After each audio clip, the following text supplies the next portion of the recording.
Grey County.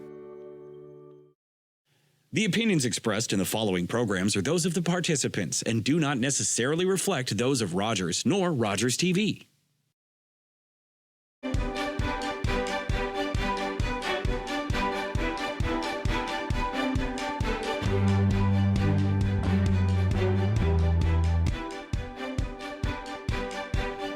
Good evening. Welcome to another edition of Politically Speaking on Rogers TV.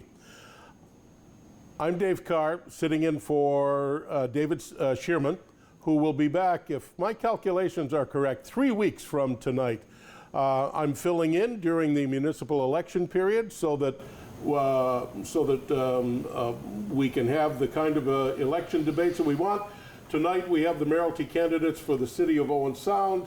Next week, the mayoralty candidates for the municipality of Georgian Bluffs. After that, we will have, I believe we're calling it a media panel. I'm not sure who all is going to be here, but we'll have a panel of independents discussing the various issues in the various communities. And then, of course, on Monday, October 24th, see your vote counted right here on Rogers TV.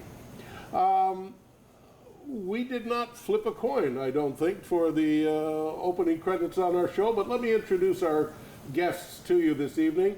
Two people put their names in the hat for the opportunity to be mayor, alphabetically, Ian Boddy and Richard Thomas. I'm going to, if this were a football game, the visitor would get to call the coin toss. I'm arbitrarily saying that the visitor won the coin toss, and here's how it's going to work. Richard Thomas is going to have the opening word, 90 seconds, followed by Ian Boddy, 90 seconds, and then we're going to have a conversation.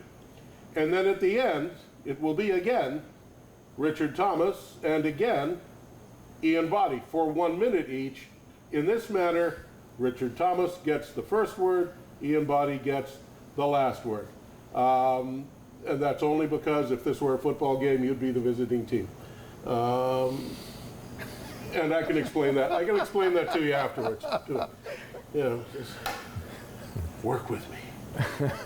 Richard Thomas, you have 90 seconds. It is your platform for the next 90 seconds, sir. Thanks, Dave. In Owen Sound, we need strong leadership to face the challenges which are coming in the next 4 years.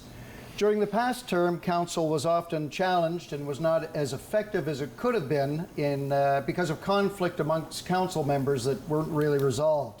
The result of that, in my view, was a lack of action on issues like high property taxes and housing affordability in Owen Sound. Our property taxes in Owen Sound are too high, and this is our biggest challenge moving forward in the future as far as I'm concerned. Traditionally, councils have dealt with this by trying to cut budgets or grow the economy, and in the 36 years that I've lived in Owen Sound, that still hasn't worked. So I'm suggesting that after the election, I'll form the Mayor's Task Force on Property Taxes, and we'll look at absolutely everything that affects your property taxes, including servants' agreements, fees, and we'll consider things like annexations, amalgamation, and redefining the municipal relationship with the provincial government. Absolutely nothing will be left off the table in trying to find ways to deal with our high property taxes. Action on housing affordability, better communications from City Hall, improved transit, and continued action on climate change are among my top priorities. Creative thinking and decisive action are required to deal with the challenges that Owen Sound faces. With strong leadership, we can improve the lives of all our citizens, and together we can preserve what we have and build a bright, inclusive future for our community. Thank you. Thanks, Dave. Thank you, Mr. Thomas. Mr. Boddy, you have 90 seconds. The floor is yours. Great. Thank you, Dave. When I first became mayor in 2014, we were giving out very few building permits. Our population was shrinking, and our taxes on commercial and industrial properties were too high to attract new investment. Since that time, we have changed the image of Owen Sound, and Owen Sound is now a good place, is seen as a good place to invest. In the last year, we've had 350 new housing units come onto the market. 300 of those are rental. Out of those, 94 of them are attainable or affordable. We've got approximately 140 houses that are being built right now, with more on the way. We've had the lowest tax increases over the last 4 years. It's the lowest we've had in many, many years, and compared to our municipal neighbors, they've been lower than all of theirs, with the exception of one, and of course, that would be the town of Blue Mountains that has had the most growth. Sold an airport to reduce our taxes. We've had achievements at the arbitration table with the fire department. 30 seconds. Oh, sorry. And we're completing a service review. We've built bridges, infrastructure, new parks, etc. I've built relationships with the Indigenous communities, with our neighbors around us, and with new Canadians. We've got great opportunities to attract more housing, more commercial and industrial jobs, and I want to continue to help build the city and move it forward. Thank you. Thank you. You're watching the mayoralty debate for the City of Owen Sound here on Rogers TV. You've both touched on this. One of the mantras I hear around the city is that taxes are just too high.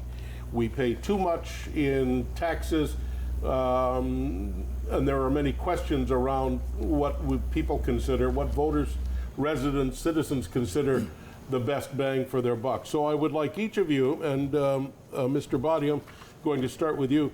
I would like each of you to tell the voters, quite frankly, what services are you willing to cut in order to either reduce taxes or hold the line on taxes? Because as a taxpayer in Owen Sound, I'm among the curious.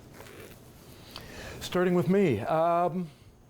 Well, we're doing a service review right now to look at how we conduct business. We did it a few years ago and found some savings. This time it's done by an external party, so it's a little more objective than subjective, and we'll see what the results of those are.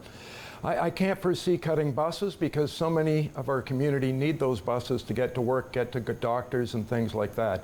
Again, we've already cut the airport. We've sold it. The airport owners are happy with the new owners, and that's a savings. So the only way we can continue to find better ways to lower taxes is to continue to grow. And we will see some of that tax reduction or tax equalization spread out over more taxpayers with the new units that have come onto the market in the last year as they get assessed. So I think we're on our way with growth, but to cut services, it's pretty hard to pick which service you're going to cut. Certainly we'll be looking at garbage, green boxes, et cetera, to replace the blue boxes, which the cost is being taken over by external or people that are supplying us. Mr. Thomas, Well, what services would you like to cut? If you're really going to crack down on taxation in Owen Sound, something has to give. Yes, what I would say is the results of our citizen satisfaction survey, we did ask the residents of Owen Sound what services they would like to see cut, and the top two answers were police and fire. Now, Dave, of course, we are in a position where both of those are highly unionized. 98% of the budget is taken up by wages. Very little wiggle room on those budgets. And those two departments alone take up nearly 50% of your entire city budget. No, so, that's exactly right. And when I came on council in 2014, I was right there with the mayor. I thought growth was the answer. If we could grow Owen Sound big enough, we could handle all these problems. I don't believe that any longer. I think that growth alone cannot solve our high taxation problems in Owen Sound, nor can cutting alone. That's why I think we need to take a deeper dive and look at absolutely every tool at our disposal in order to bring those taxes under control. But Richard, council is your tax task force. That's what council does. And we're constantly looking at what we can do and what we can't do, and trying to work with our neighbors to find savings, like doing the climate change action plan through the county, and some of the other things we're doing through the counties. You know, the business attraction plan we're doing through the county. There's so many things that we've found ways to find savings, and we do that. That's what your council's been doing. That's what they continue to do. The task force is just adding more talk to what we need to do and the decisions we need to make. Well, I think out of talk comes action, and certainly you're right. We are doing a lot with the county, and I wouldn't disparage that because that needs to be done. Yet property taxes continue to go up in Owen Sound. You're absolutely right. We may have had the lowest increases in past memory, But for the people that are seriously having trouble meeting their bills, especially the sole income people, the retirees on a fixed income, we have got to take more dramatic action to help them. Let me ask both of you, and some of this will be educational, I hope, for you. As for me, I watch City Council. I've been interested in City Council. I've lived in Owen Sound for 50 years, and there are still things I don't understand. For instance, isn't all of the things we're just talking about, isn't that what the budget process is for? You do this every year. You go over all the revenue for the city, you go over all the expenses for the city, you go over what you'd like to do, you go over what you wouldn't like to do. You do it line by line by line by line. Why is that not the place? Dave, we can't cut our way out of high taxes in Owen Sound. There's just not enough wiggle room. What are people willing to give up? We have this highest snowfall rate in all of Ontario. We spend $1.5 million a year on clearing snow. Are we going to cut from that? I don't think we are. Are we going to cut transit? I don't think we're going to cut transit. I'd like to see transit expanded because, of course, we're under pressure to deal with climate change. And if we can get people out of their cars and into transit, that's going to help deal with that. The budget process is absolutely a place where that can be dealt with. And I'll tell you that over the 8 years I've been on council, there have not been significant incursions on that budget. I would say that the best job we did was our very first service analysis, where we found $800,000 that we were able to pull out of that budget and save on our tax bills. But again, compared to the high rate of taxes in Owen Sound, which are among the highest in the province of Ontario, we are just not going to make inroads with growth and cutting alone. Actually, we're 31st now in the highest per capita in Ontario for bungalows. We were the 29th. So we're moving down in the right direction, but it's moving slowly with low tax increases. But back to my question, city budget. You deal with this line by line by line by line. Correct. Every year. Correct. And the last budget I was home sick, so Deputy Mayor O'Leary was chairing it, and it was Scott Gregg and I that made all the cuts in the budget that we were able to identify. But if you can't do it at budget time. But every councillor has the opportunity to move cuts. Okay. All right. Over the next 4 years, under your mayoralty, if a reduction in taxes is your goal, or even holding the line on taxes, is an increase in user fees the inevitable result? Not necessarily. Okay. Again, houses, residents are taxed like at a ratio of 1. If you get more commercial and industrial, it's 1.6, 1.8. I can't remember the exact numbers. If we can continue to grow and build out Heritage Grove, for example, or some of those industries that are looking to come, if we can build out the industrial park, we can bring in more taxes, and it doesn't have to be an increase of user fees. Certainly with inflation, user fees are likely to go up because their costs are going to go up. The cost of gasoline is going up. Basically, all a city does is pay employees and buy power, whether it be gas, whether it be electric, whether it be gasoline and cars. So we face the same consequences of inflation as everyone else. So user fees are likely to go up, but it's not the first choice that you want to make. I'm going to ask you the same question, Mr. Thomas. If a reduction in taxes or even just holding the line on taxes, is an increase in user fees the inevitable result? I'm not sure that it's inevitable, but it's likely. Or added, I should say. I'm going to say it's likely. Yeah. It's not inevitable, but it is likely, and that doesn't necessarily mean that user fees will go up just for the residents of Owen Sound. We know that one of Owen Sound's biggest challenges is being a city of 22,000 people, providing the service base for a population of between 50 and 60,000 people. It is just an unsustainable model, and that's why we're having so much difficulty. I think that I did support the idea of looking at some parking service fees when that was brought to the table at council, because I believe that we need to be able to look at absolutely every possibility as a way to deal with this. There are no stupid ideas. I think every idea has got to be considered. This just popped into my head. If if things taxation-wise are as, I don't know if dire is the right word, the idea of returning parking meters to the main street just went quickly, would that be in the mix? I don't believe at this point that it would. No. Okay, all right. That just popped into my head while you were speaking. Affordable housing seems to be a dominant issue that people want Owen Sound City Council to address. But as I have been told, I don't know how many times, it is a county issue, not a city issue. Again, as a voter, I still don't understand the complexities of that exactly. Would you mandate affordable housing in any new developments that are coming into Owen Sound? Well, first of all, We can all talk about SkyDev because that's the one that's been coming up lately. But certainly, generally, when you pay your taxes, you're getting municipal services from two levels of government. So both the county and the city represent you. And there's different responsibilities that are assigned by the province to the upper tier and the lower tier. That's why social services and housing and homelessness are done through the county. It's not something that we're refusing to do, it's because that's where they're mandated. The county gets a lot of funding from the province. The county spends about, we in homelessness or we in housing?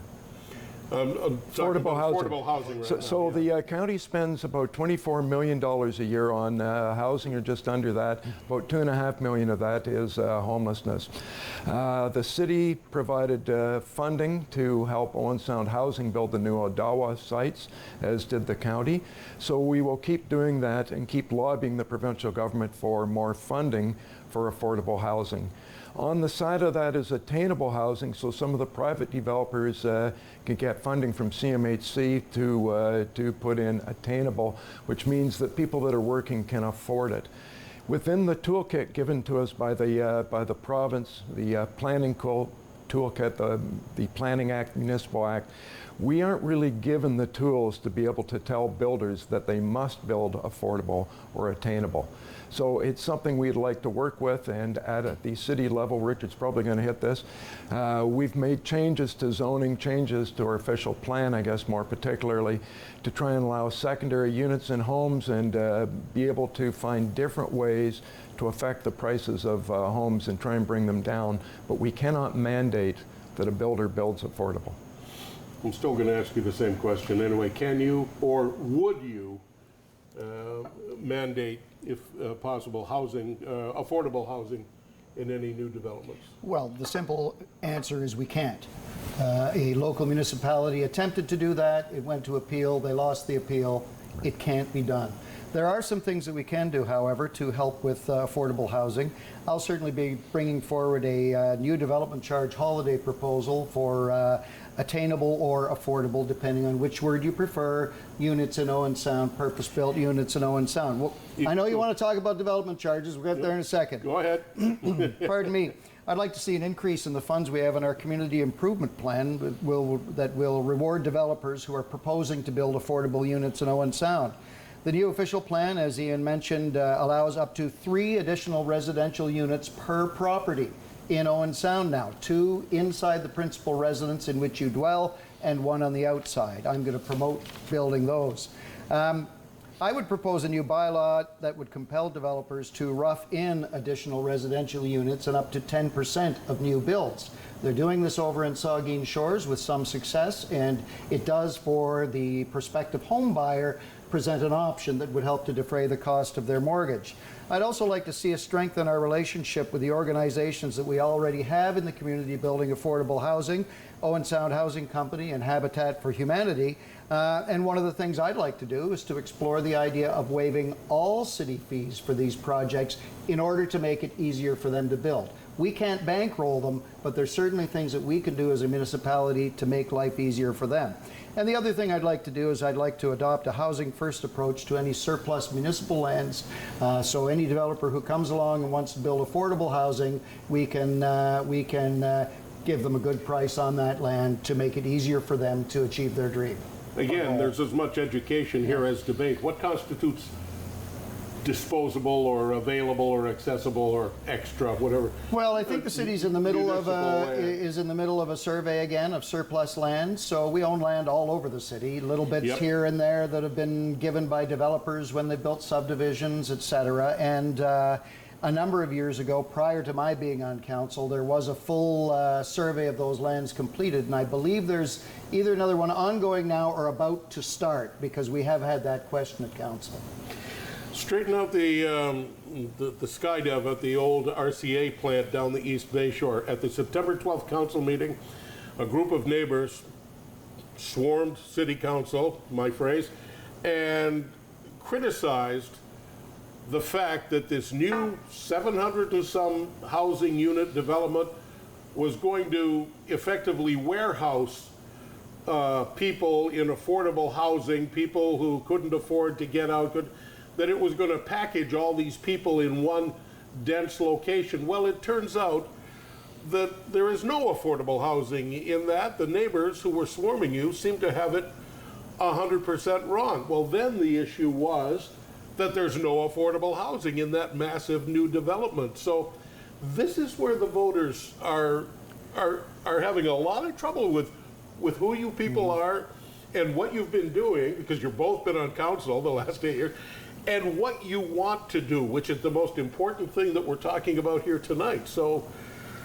help me. So again, 8 years ago, And you too. 8 years ago, we were complaining or worried that we were getting no houses built, and we were certainly getting no rentals.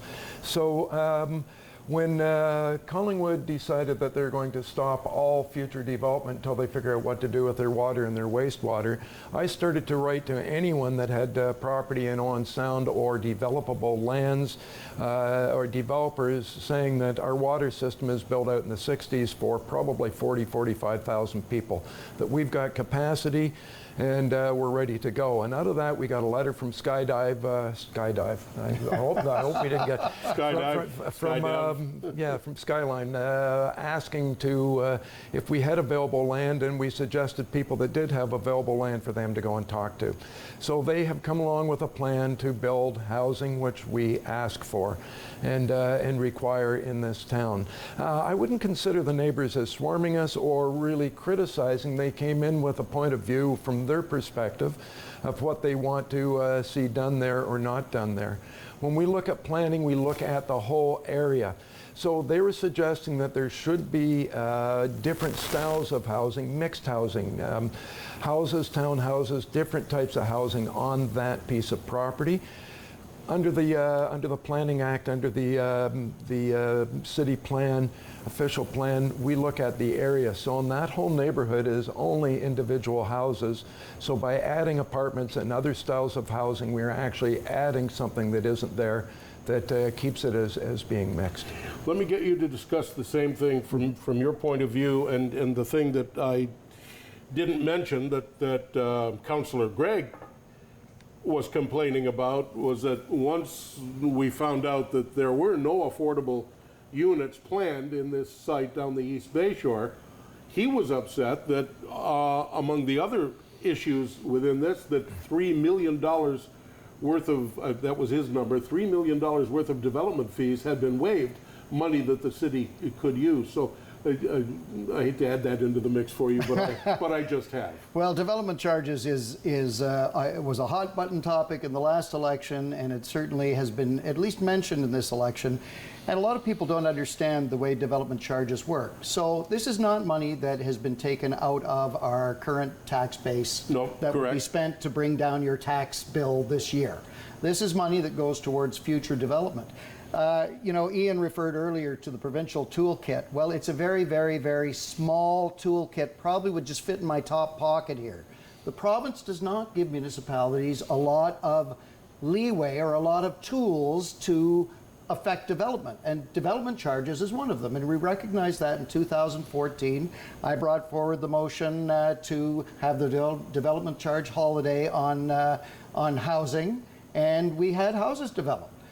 In 2018, we changed that to put development charges back on single-family dwellings, but then to allow purpose-built rental units enjoy a development charge holiday, because we recognized that there's nothing. I mean, Owen Sound, I remember Owen Sound's landlords complaining in the early 80s that the vacancy rate was 3% in Owen Sound, and there's no need for affordable housing in this community. Now just try and get an apartment, Dave, for anything under $2,000. It's nearly impossible. Yeah. And having inventory is part of what mitigates what the costs are across the board. So there'll be movement from people who may be in apartments they're not overly keen on into these newer units, which will open up some of the other apartments, and it'll shift things. But the development charge holidays are one of the few ways that council can actually have an impact on what is developed and when. And that's why I'm going to suggest a development charge holiday on purpose-built affordable units using the CMHC's definition. Does that mean you'd be bringing back development charges on Development charges what I will would come call back on regular purpose-built rental, market value rental, Okay. but we'll strictly now be targeting affordable housing. Okay. Just go back. Skyline, we don't know whether Skyline is building affordable or attainable housing They've at this said point. that they said they were. They said to you on the video screen in council, they said there are no affordable. No affordable, perhaps. No but affordable. There still may be attainable. And What's so, the difference? Well, yeah. So, Thanks. no, I should have let Richard answer this. Yeah, one. thanks, buddy. In a nutshell, In what's a the nutshell, difference for voters who, as we do this, still have about 2 weeks to learn more? So. We toured Owen Sound housing, which is affordable, and market rent, rent based on income. Their top rent will be under $1,000. Okay. Affordable will be less than that. So Okay. it's what you can afford, and under pressure, off the top of my head, I'm not going to come up with a formula. Okay. Attainable means that the price has to be. The rent has to be 30% less than the market rent Okay. for those houses. So I know there's 34 attainable units at Strathcona, and they got a better deal from CMHC on a mortgage to be able to do it. And I think the price is rent per month is around $1,400 instead of $2,000, $2,300, whatever the current market rent is. And I don't know the exact amounts actually. So attainable means that somebody working that wouldn't be able to afford the full rent can get into, because it's attainable for them. Affordable is for those that probably aren't working and need rent that. And just before we go on from the SkyDev and that meeting, I just want to bring you back to the fact that at the start of that meeting, we had 4 or 5 people stand up and hammer us about homelessness and low-income housing and not having anything available. Well, we're gonna- and then at we're the gonna end come of the to meeting, homeless in a at the minute. end of the meeting, we have a group that doesn't want apartments built. And so this is the joy of being a councillor and being a municipal politician, Dave, is somewhere in there you have to find the balance that everyone can live with, because it's what's best for the community. Because while I feel for that neighborhood near the SkyDev and their goals in coming to us, there is a much broader community that has far different needs, and that's part of what we have to consider. And I'm going to come back to part of that in just a second. 5 major new housing projects in various stages of approval. The BCK site, the RCA site, and 3 up by the hospital, Flato, Red Hawk, and what used to be Telfer Creek. I don't know if Barry's Construction has changed the name of that or not. Given everything that you've said and everything that you want to do over the next 4 years, I believe Flato is dealing with some of this, but are there any further incentives, whether they're fiscal or some other kind, that you can offer to ensure that more of these 5 big developments offer more affordable or attainable housing? Well, I'll start if you Yeah, don't if you mind. want, sure. I'm going to say right off the top, we can't. Okay. We cannot offer fiscal bonuses or rewards under the current system to places like that. Development charges was the one way we could really influence what was being built, though even that was not Can you sort of offer- laser specific. Can you offer anything non-monetary? Is there any point? Is there anything? Well, the provincial government frowns on what they call bonusing. Okay. And so many things can appear to be bonusing if a municipality tries to favor one developer or another. Okay. You know, I certainly think that we can I'd like to look at some new zoning as these developments come on to get 10% or so of the units to have additional residential units roughed in. That will make an impact on the housing market. Mr. Boddy, we're going to take a break. Same thing, zoning, and we already covered development charges or the CIP community improvement plan to be able to encourage those to come forward. I'm pretty sure on BCK the applications are in for building permits, so they're on their way. I know we've got 140 buildings, units going up right now. So we do have that construction coming, and we believe all of them are keen to get going. Just really quickly, going into break, because I have to take a break. At the end of the next 4-year term, of the 5 big developments that I've mentioned, how many of them can I reasonably expect to see at the end of the 4-year term? 4 years from now. I forgot my crystal ball, but I'm pretty confident that I'm pretty confident that 2 or 3 of them will at least be started. Okay. And the other thing that Richard's just sort of hit on was the zoning. With FLATO and with zoning, we can be more intense, more have more houses per square foot in property. Some back-to-back townhouses and things that will allow them to be more affordable. Real quick, at the end of the next 4-year term of council, how many of those 5, just the 5 that I mentioned, just your best guess? I would hope 1 or 2, but, Okay. but when I say that, bear in mind that some of them have been on our plate for 6 years now. That's true. And we're still waiting with some of them to see a shovel in the ground. All right. We're going to take this time out, and we're going to come back. We have other questions for these two. Ian Boddy, Richard Thomas, they are vying for the opportunity to be your mayor for the next 4 years. Election day is October 24th. The voting process starts, I believe, on the 14th. We'll come back and ask them more questions on Politically Speaking on Rogers TV.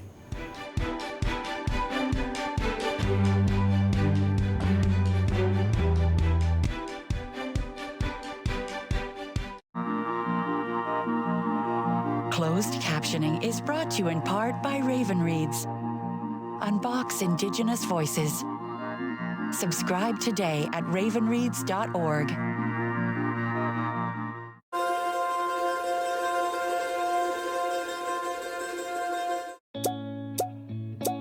I'm sure right now a lot of you feel like you aren't able to be who you truly are. What's most important, more important than everybody else knowing who you are, is that you know who you are. As a young person, time moves slower for you. And just know that things will get better. It Gets Better Canada is a registered Canadian charity with a focus on uplifting our queer youth through the power of digital storytelling. As a Two-Spirit person, I use they, them pronouns, but that's not the case for every Two-Spirit person. There are so many voices out there that we didn't have 10 years ago, 20 years ago. No matter what your mind tells you, you really are perfect the way you are, so stop beating yourself up so much. I'm gonna be a boy in a dress, because why not? Your identity is explosive. We all have our unique journeys, but one thing that connects us all is the desire to be happy, the desire to celebrate being our authentic selves.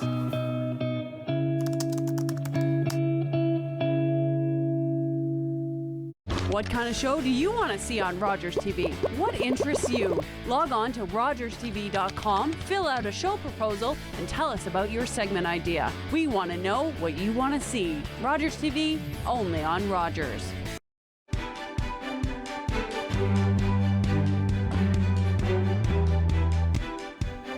Welcome back to Politically Speaking on Rogers TV. I'm Dave Carr, sitting in for David Sherman, who will be back on the October 27th show, I believe. Tonight we are conducting a debate for the 2 candidates seeking the position of Mayor of Owen Sound. Alphabetically, Ian Boddy on my left, Richard Thomas on my right, both of them here to answer my questions, which I hope are your questions, and to have a conversation about life in this city for the next 4 years. In your opinion, I want to get off. I've got more housing and homeless, but I want to get off onto some other things. In your opinion, Richard, I'm going to start with you this time. What is the responsibility of the municipal council in the coming 4-year term to bring doctors and probably nurses to this region?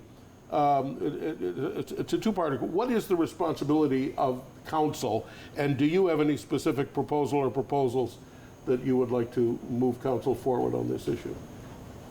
Well, I'm glad you brought that up. It's something that came up recently through a letter we received at council from the family health team doctors.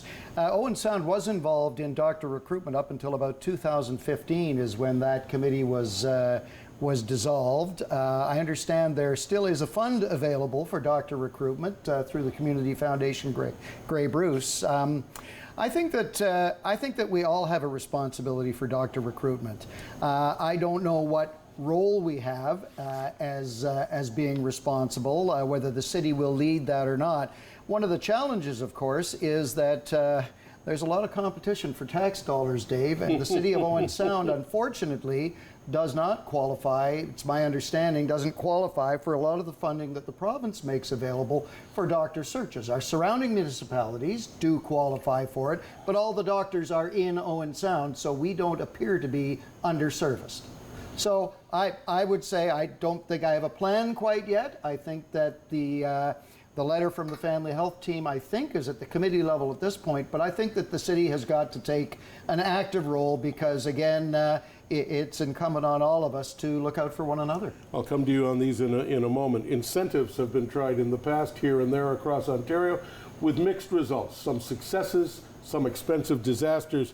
Would you endorse incentives in any way in any upcoming municipal budget? Well, I'm not going to endorse anything like that at this point, Dave, without knowing what the true ability, first of all, is for the municipality to incentivize a medical candidate to come to the community. I know that for many years the city provided the Rice House to doctors who came to town to work during their locums or when they came as residents and worked at the hospital. And certainly, you know, I'm not sure I see the Rice House being available for that any longer, but you know, perhaps there is a way for the city to become involved there.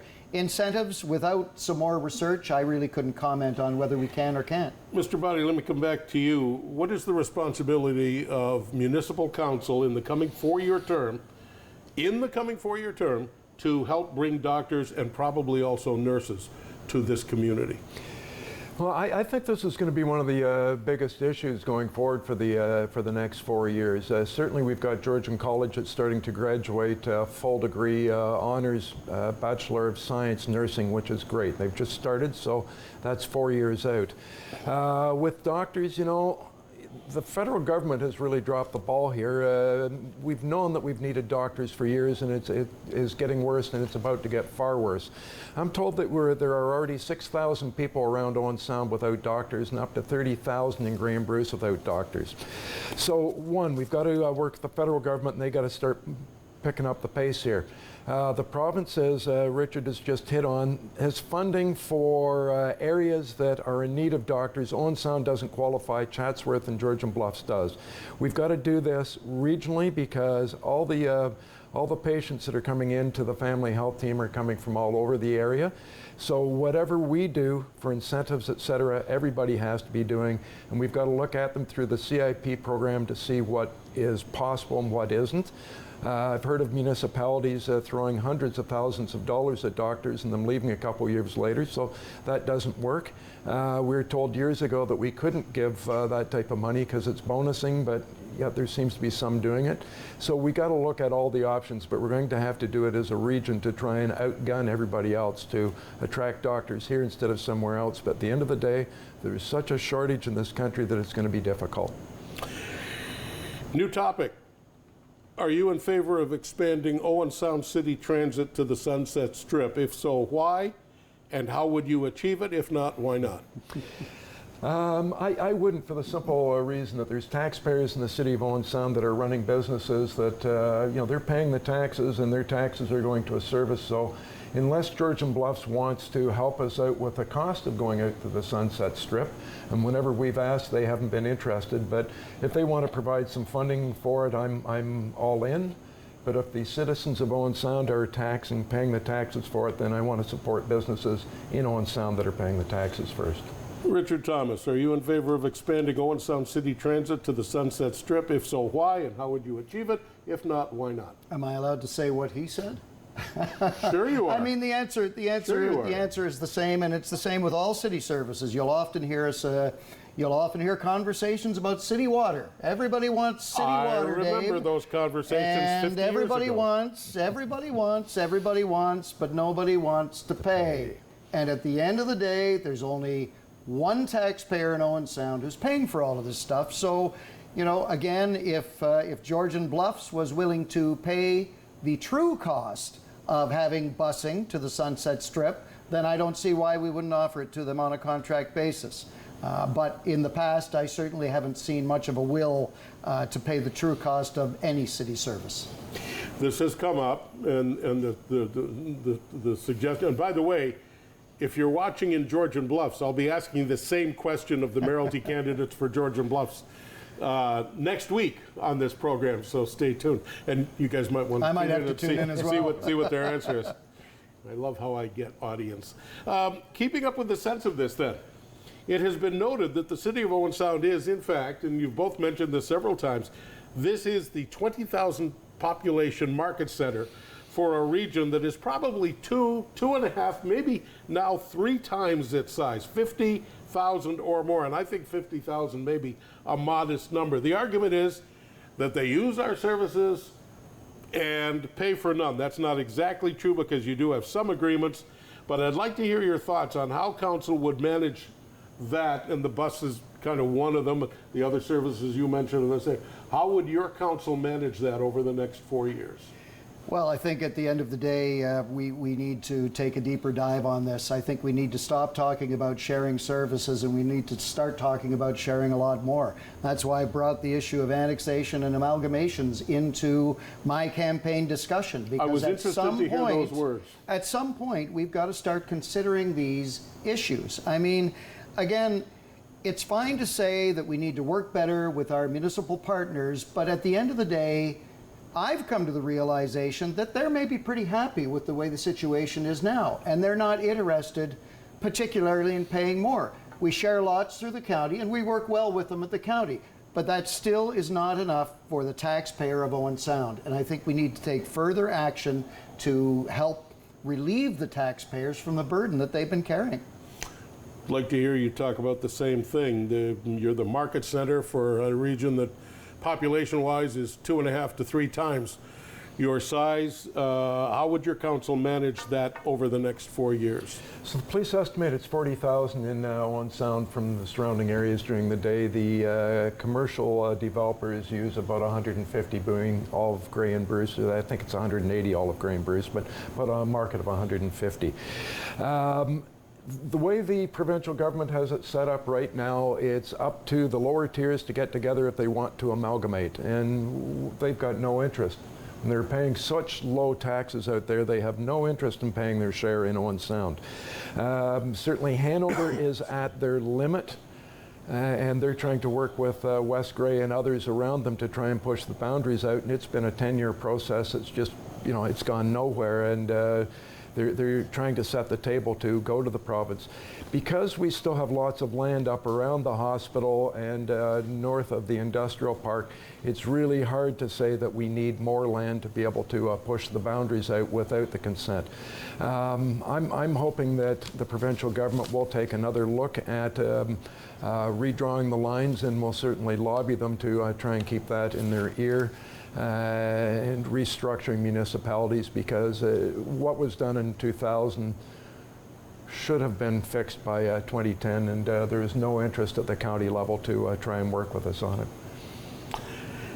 At least 2 people running for municipal council have city road repair as a priority, not just part of a laundry list. They have it as a priority. Do you agree or disagree with their priority? A couple of years ago, we had a study done, and it was going to take us 100 years to replace at the rate we were going to replace and rebuild the roads that were dilapidated at that point, and then we just hope that no others went bad in 100 years. We have caught up. I think we've, I forget how many kilometers of roads we've done. It is important. Certainly Alpha Street has to be done, 9th Avenue East north of 20th Street has to be done. There's a lot of streets that it's water, it's wastewater, it's under the ground, it's everything that have to be done. But we have to be able to afford it too, and that's the other side of it. And I think it's important to note that 1 kilometer of asphalt is about $200,000, I think we were told last time we checked on that. Owen Sound has 240 kilometers of roads. So clearly there are going to be roads that are not in great shape, but how do you come up with the money to pave more than you do? Already the municipality is has 1% per year goes directly into the capital budget. And certainly moving forward, I would want to see council continue with that and stay at 1%, if not a little higher if it can be done, but certainly not lower than that 1%, because it's entirely required to deal with this. You know, in Ontario, the municipal infrastructure deficit at present is $400 billion. Now think about that. In Owen Sound, we passed our 5-year capital budget this year. We're funding about $50 million worth of projects over the next 5 years, and $55 million more are left unfunded, Dave, because there's just not the money there to pay for that. But in Ontario, municipalities own 60% of the infrastructure. You know how much money we get on every tax dollar in Ontario? No. 9 cents. Really? Shared with Grey County. Yeah, that's right. At the municipal level, right? So there are significant problems, and when I talk about redefining the relationship with the province, I say that knowing that you're talking about an odyssey that is going to take years, but at some point we have to start advocating for that, because the taxpayer of Owen Sound can't continue to go on with year-over-year increases to try to pay for the things that we have. I have 2 questions that both kind of focus on you and things that you have said. Me? Okay. Yeah. You cited, and you did it at the all candidates meeting, and you did it here tonight. You cited disagreements among city councillors as an impediment to achieving greater success. There is a rich variety of candidates seeking to join you at the council table for the next 4 years. I think there are 12 people running for the 7 seats on council. I'm not sure the voters saw more than one major disagreement watching city council week after week after week after week. So I guess the question is, there are a couple of questions. Where does this come from? I get the impression this may have been happening out of sight in your closed door meetings more than, but what are you looking for among the other 12 people who are going to join you on your council? I don't mean by name, but I mean, you know, what are you looking for to serve? Because your disagreements are I think all I look for in all my dealings with people, Dave, is reasonableness. And you know, a council can achieve a lot when it works together as a team, but when it does not work as a team, it does not work well, and that is not good for the taxpayers who have elected us. We don't achieve as much, and as a result, you know. Now, I will say that we certainly haven't had one of those terms that you look back on and go, wow, we didn't do anything because nobody could agree, and we've seen councils like that. Yes, we have. But it is a challenge when you've got 1 or 2 councillors that can't seem to find their place and continue to drag the agenda their way despite the best efforts of others. So certainly, you know, I see more collaboration. I've always prided myself on being able to work with absolutely anybody and to find a common ground with them, and that's what I would bring to the job. I'm going to ask you the same question, although it was Mr. Thomas that kind of raised this issue. I only saw one really big disagreement. We all, a councillor got censured, but I then started to get the impression this was a little bit behind. Well, no, I don't agree with Richard that it has slowed progress in anything. The reports have come, the motions have come, and we've moved forward with the business of the city, although it has been difficult when there's people that don't talk to each other. I've always tried to say, look, somebody throws an idea out, go attack the idea, it's free game. But the person that says it is not free game. And criticizing another individual for what they've said isn't appropriate. And I've raised it once with somebody and was sworn at by a councillor for raising that. So it makes it very difficult. We brought in the integrity commissioners for a private meeting to try and deal with it. We brought in Nigel Belchamber, who's another municipal guru, to have those discussions to keep things going as much as possible. But at the end of the day, it's 9 individuals that get elected. It's 9 different personalities, 9 different ways of stating things, and you hope that they show respect for each other, but you've got to let them be themselves too, and the chair doesn't control who says what or what they say, but you just try and work with them outside the meeting to have a discussion about the appropriateness of something said, and we've certainly done that along the way. I need to ask producer Mark, how are we doing here? We got time for the 1-minute closings. I'm not going to be able to ask you the. We have that many. We have more time to talk. Thank you. Thank you. Then I wasn't going to get to ask you this question, but now I get. But to now ask you get to. I'm not sure to. if I'm happy about that yet or not. I'll wait till I hear what you're going to ask me. I'm just kidding. You know we don't. We don't. In a time of such fiscal constraint, and this is something that you've been very, very strong about in your statements at various meetings and part of your basic core platform, fiscal promises by both of you as well. Why is a multi-million-dollar spending on the Tom Thompson Memorial Art Gallery a vital piece of your next term? It does not seem to jibe with so much of what I'm hearing from so many people seeking the next 4 years on City Council, including both of you. Sure, and that's a great question, Dave, and I'll answer it this way. We've got a long history in Owen Sound of benign neglect of municipal buildings, and these things are assets. You'll know that in 2014 we ended up having to do a complete rebuild of the City Hall because for 50 years not much had been done to that building. At the end of the day, the Tom Thompson Gallery has been patched together. It started out as one building, then they built another building over top of it and expanded it, and the collection has grown in the meantime. And this is a collection that is significant nationally, and it is significant locally. It is a collection that we should all be so proud of, Dave. $30 million it's valued at, plus, that's just the top 500 pieces. $30 million value. We need to house it in a building that can protect it adequately, and at present we don't have that. Now that said, as with any large municipal project like that, I would certainly be advocating for federal and provincial dollars as the majority of the money coming towards that. I think there's a lot of support both locally and nationally to see this gallery built because that collection is so significant. So that's sort of my take on that, and I understand that there's an issue, but the fact of the matter is the place has fallen apart. And if we don't do something, we're going to be in trouble. Mr. Boddy. Well, certainly there's needs at the art gallery, and it's mostly the storage and the protecting of those items. But right from the start, I said, let's think achievable, not think big. And Richard was of a different opinion on that when we're talking about a $30 million price tag for a build, which is really right up there with the rec center. So I think there's things that can be done that are more fiscally responsible than rebuilding the whole thing, or different ways that we can do it. So I've always agreed that work needs to be done there, but it needs to be achievable, not dream big. And if I can just counter that, it wasn't Richard who was dreaming big at $30 million. It was the committee that was looking at that, and the decision was made to start at the top and then land somewhere reasonable and achievable in there. Because again, we all have to be fiscally responsible, certainly with the taxpayers' dollars. I want to go back to something we dealt with in the first half, and we were skirting around with different words. And I'm going to have maybe about 3 minutes to deal with this with both of you.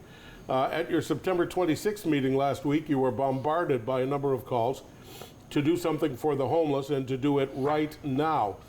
If the number of 300 homeless in Owen Sound streets is accurate, and winter is approaching, and you have one more meeting, which will only happen after the election takes place, is there anything you can do? You're looking at me, so I get to go first. Okay. I'm looking at you. So the county spends $2.2 million a year in homelessness, approximately. They've had a homelessness plan since 2014, so it's been in progress. It isn't new.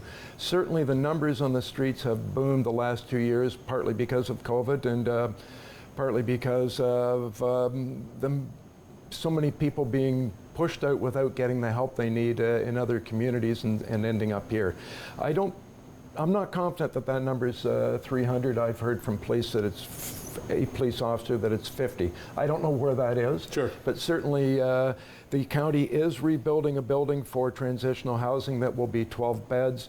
The hospital is putting together a facility for mental health and addictions treatment, which will be 45 beds. The county building isn't going to be ready till April, so that's a big concern. What do we do now over the winter for the people that are here, and how do we help them? And we need to be really creative and look for ways to help, both with the county and at the city level, for sure. I have to ask, what do you have in mind? Having said all that, I would like to be able to find something that's temporary, and Megan Robertson at the council meeting the other night threw out the back hallway at the market as a possibility, and I hadn't thought of that before. So we need some minds to come together. Okay. Richard Thomas, winter's approaching. Okay. What can you do? Well, and I'm just going to add in, because there's a follow-up to that meeting. So we discussed that meeting. Deputy Mayor O'Leary filled people in on the fact that Grey County Housing has now taken back the portfolio in its finding, and now all you have to do is call 211 if you have a problem. So I referred at that meeting to the 4 fellows that were sleeping under the market canopy when I came to the meeting. The next morning, Grey County arrived at that canopy with social workers. Everybody was assigned a caseworker, and that night, my understanding is 2 of them were in housing. So, I mean, Grey County has made a big change right there to try and deal with things a little bit more effectively. Yep. I'll tell you, I live in the farmers market. I talk to all of the people who sleep down there at night. There's a lot of them that just don't want to be indoors. Yeah. They're down there because they want to be down there. One fellow I spoke to, he said they wanted to put me into a group home, and I didn't want to live in a group home. So to him, the option of sleeping on the pavement at the market was the better option. And I still see him around. So it's not all people that there aren't places for. Some of the people are choosing not to be in those places, not to minimize the problem. Yeah. This is a complex discussion that will probably have to surface at another time in another place. David Shearman, if you're watching, your ball. Closing statements. Mr. Thomas had the first word, and he will have it here. Mr. Boddy will have the last word. You have 1 minute, sir, to wrap up on this show. Okay, thank you. We need strong leadership to face the challenges that Owen Sound will be facing in the next 4 years. Private property taxes are my key priority. They're just too high at Owen Sound, and we need to do something about those property taxes. I'm suggesting that cutting and growth, which are our traditional methods, don't work, and it's time for us to look deeper at annexations, amalgamations, service agreements, agreements with our neighbors, and perhaps getting Grey County to take on some more services from the city of Owen Sound. I promise action on housing affordability, better communications from City Hall, improved transit, and continued action on climate change. On October 24th, I hope that you'll trust in me and cast your ballot for Richard Thomas. Thank you, Mr. Thomas. Mr. Boddy, you have 1 minute. Well, worrying about taxes goes every day, every budget during the year. It doesn't just come out at election time. That's leadership. Every year, every election, I pledge to make the best decisions I possibly can with the most information that is provided to us. And sometimes those decisions may not be the most popular, but if they're in the best interest of the city of Owen Sound, I always put the city's interests far ahead of my own. Owen Sound's in a great position. We've got the best and the most services offered in the region. We have the best sports facilities, the best parks, the best shopping, and the best cultural attractions. We're poised to be the leaders in the clean energy frontier. Some of the industry we've attracted already is very high-tech green manufacturing. I think that it's our town. It's been several generations since we've been in this good a shape. I want to help the city move forward and keep that going. Thank you. Thank you, Mr. Boddy. Thank you both for coming and doing this. Thanks, Dave. Thanks. Scars are invisible. Thank you for watching this evening. Georgian Bluffs next week. There are 3 candidates for Mayor of Georgian Bluffs. They'll be here. I'm Dave Carr, filling in for David Shearman. I'll be back here with those three candidates for another edition of Politically Speaking on Rogers TV.